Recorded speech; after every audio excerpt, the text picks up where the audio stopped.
एटलांटिका बर्फ से भरा हुआ दुनिया का सबसे बड़ा मिस्टीरियस कॉन्टिनेंट है, जिस पर 1821 में पहली बार कदम रखा गया था।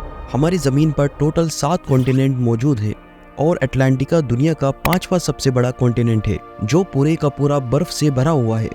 एटलांटिका बर्फ का इतना बड़ा कॉन्टिनेंट है जिस पर 5 किलोमीटर गहराई तक सिर्फ बर्फ ही बर्फ मौजूद है, जिसने इस कॉन्टिनेंट के 97% हिस्से को कवर किया हुआ है। बर्फ का ये कॉन्टिनेंट पूरे 1,36,00,000 स्क्वायर किलोमीटर के एरिया में फैला हुआ है, जिसमें पाकिस्तान जैसे 17 मुल्क और इंडिया जैसे 4 मुल्क फिट आ सकते हैं। इस कॉन्टिनेंट पर इतनी बर्फ है कि अगर वो एक साथ पिघल जाए तो दुनिया भर के समुद्र की सतह में 200 फीट तक इजाफा हो जाएगा। दुनिया के फ्रेश वाटर का 60% हिस्सा एटलांटिका में आइस क्यूब की शक्ल में मौजूद है। चाहे जून जुलाई का गर्म मौसम ही क्यों ना हो, लेकिन एटलांटिका का टेम्परेचर पूरे साल -50 डिग्री सेल्सियस से -90 डिग्री सेल्सियस तक रहता है, और यही वजह है जिसकी वजह से यहाँ जिंदगी की उम्मीद लगभग न होने के बराबर है। हत्ता के पूरे एटलांटिका में सिर्फ 2 एटीएम मशीन्स मौजूद है। यहाँ गर्मियों के 6 महीने मुसलसल दिन रहता है और सर्दियों में 6 महीने मुसलसल रात होती है। न ही एटलांटिका में कोई टाइम जोन फॉलो होता है और न ही इस कॉन्टिनेंट पर किसी भी कंट्री का कब्जा है। कई महीनों तक सूरज के निकलने और छुपने के बगैर यहाँ टाइम का अंदाजा लगा पाना बहुत मुश्किल होता है। यही वजह है कि एटलांटिका में कोई भी टाइम जोन फॉलो नहीं किया जाता। कई लोगों का ये मानना है कि एटलांटिका के इस बर्फ के नीचे कई ऐसे राज छुपे हुए हैं, और कुछ लोगों का मानना है कि इस बर्फ के नीचे एक दूसरी दुनिया मौजूद है। कुछ लोगों का ये भी मानना है कि इस बर्फ की सतह के नीचे एलियंस के स्पेसशिप्स फ्रोजन हालात में मौजूद है, और कुछ लोगों का ये मानना है कि यहाँ हिटलर के खुफिया मिलिट्री बेस मौजूद है। 11,000 साल पहले एक ऐसा नेचुरल डिजास्टर आया था जिसका निशाना एक शहर था जहाँ के लोग खुद को खुदा समझते थे, और वो शहर कोई नहीं बल्कि एटलांटिस था।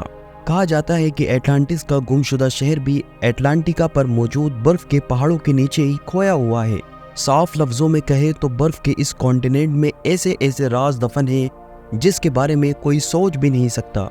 पिछले कई सालों से साइंटिस्ट और रिसर्चर्स एटलांटिका के इन राजों को ढूंढ निकालने की मुसलसल कोशिश कर रहे हैं, और इस रिसर्च के दौरान उन्होंने ऐसी ऐसी चीजें डिस्कवर की है जिन्होंने इन राजों को फाश करने के बजाय इस कॉन्टिनेंट को और भी मिस्टीरियस बना दिया है। यूं कहें कि एटलांटिका की मिस्ट्री सुलझने के बजाय उलझती जा रही है। एटलांटिका में अब तक 400 से भी ज्यादा लेक्स डिस्कवर हो चुकी है जो बर्फ की लेयर के नीचे छुपी हुई है। 2009 में एटलांटिका की बर्फ के अंदर से एक बिल्ली का ढांचा मिला था जिसने रिसर्चर्स के होश उड़ा दिए थे। हैरत की बात ये थी कि ये ढांचा किसी आम बिल्ली का नहीं था। ये जिस बिल्ली का ढांचा था वो अंडे देने वाली बिल्ली थी। रिसर्च के बाद मालूम पड़ा कि ये जानवर आज से तकरीबन 2.5 करोड़ साल पहले जमीन पर पाया जाता था।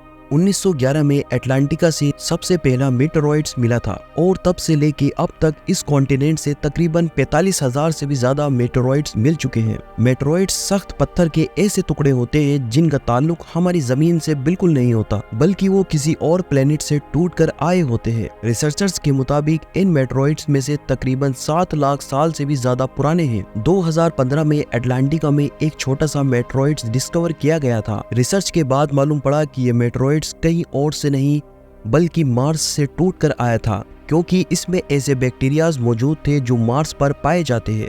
2014 में आर्कियोलॉजिस्ट ने अटलांटिका से एक ऐसी चीज डिस्कवर की जिसने सबको हैरत में डाल दिया। आर्कियोलॉजिस्ट को रिसर्च के दौरान 3 इंसानी खोपड़ियां मिली जो अटलांटिका से मिलने वाली पहली इंसानी खोपड़ियां थी। नॉर्मल खोपड़ियों के मुकाबले ये खोपड़ियां बिल्कुल अलग थी, क्योंकि इनके सिर काफी ज्यादा बाहर निकले हुए थे। इस तरह की खोपड़ी साइंटिस्ट को इजिप्ट और पेरो से भी मिल चुकी है, जो इस बात की तरफ इशारा कर देती है कि शायद आज से हजारों साल पहले अटलांटिका में वो लोग रहा करते थे जिनका कोई न कोई ताल्लुक एशियन इजिप्ट सिविलाइजेशन से भी रहा होगा। 1911 में टेलर नामी एक साइंटिस्ट ने अटलांटिका में एक ऐसा वाटरफॉल डिस्कवर किया जहाँ पानी की जगह ब्लड फ्लो होता है, और इस जगह को टेलर ग्लेशियर कहा जाता है। कई सालों तक यही माना जाता रहा था कि इस ग्लेशियर के अंदर से खून बहता है, लेकिन रिसर्च के बाद ये मालूम हुआ कि इस ग्लेशियर के नीचे एक बहुत बड़ा पानी का डैम मौजूद है और इस पानी में समुद्र के पानी से भी 3 गुना ज्यादा सॉल्ट मौजूद है और इसके साथ ही इस पानी में पहाड़ों से निकलने वाला आयरन भी मौजूद है। और जब ये पानी ग्लेशियर से बाहर निकलता है तो पानी में मौजूद आयरन हवा में मौजूद ऑक्सीजन से मिलकर आयरन ऑक्साइड बनाता है और ये पानी रेड कलर में बदल जाता है। और इसी पानी में 17 टाइप के बैक्टीरिया भी डिस्कवर हुए थे।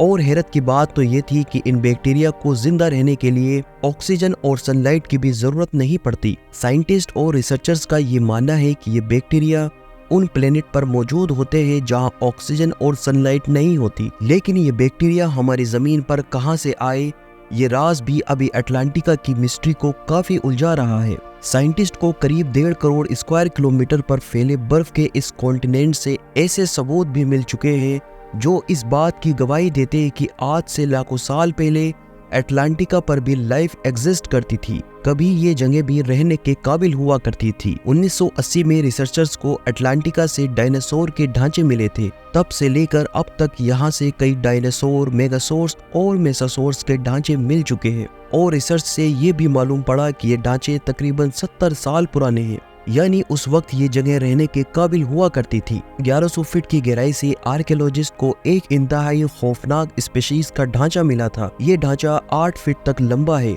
और इसका स्केलेटन जमीन पर मौजूद किसी भी जानदार से मैच नहीं हुआ और आज तक इसकी असलियत का पता नहीं चल सका। उम्मीद है दोस्तों आपको ये वीडियो पसंद आई होगी। वीडियो को लाइक करें, शेयर करें और चैनल को सब्सक्राइब करें। मिलते हैं नेक्स्ट वीडियो में।